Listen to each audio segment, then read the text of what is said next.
G'day and welcome back to RC Model Reviews. Sorry about my cold. Now this is some raw footage from the Runcam Swift Mini.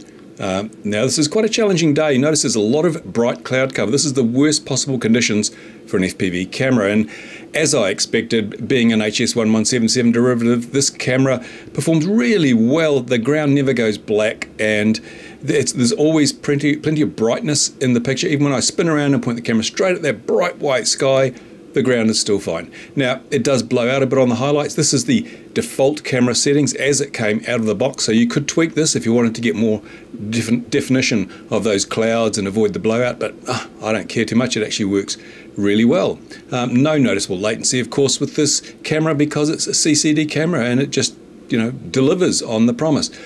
It was a very, very windy day when I flew this. My thumb's not working too well today, so it's nothing spectacular in terms of flying, but a couple of observations. It's a 600 TV line camera. That's about as sharp as you'll get it, and of course on this, it's been blown up to fit the full screen, so naturally it looks a lot better in the goggles than it does on a large screen TV where everything has been scaled up somewhat.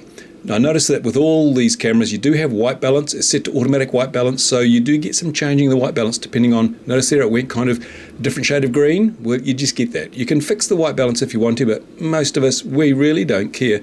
All we want is the ability to see stuff out there so we don't hit it, and in that way this camera really performs quite well. Notice rapidly changing levels of light don't phase this camera at all. I will now leave you to watch the rest of the footage and enjoy, especially the landing.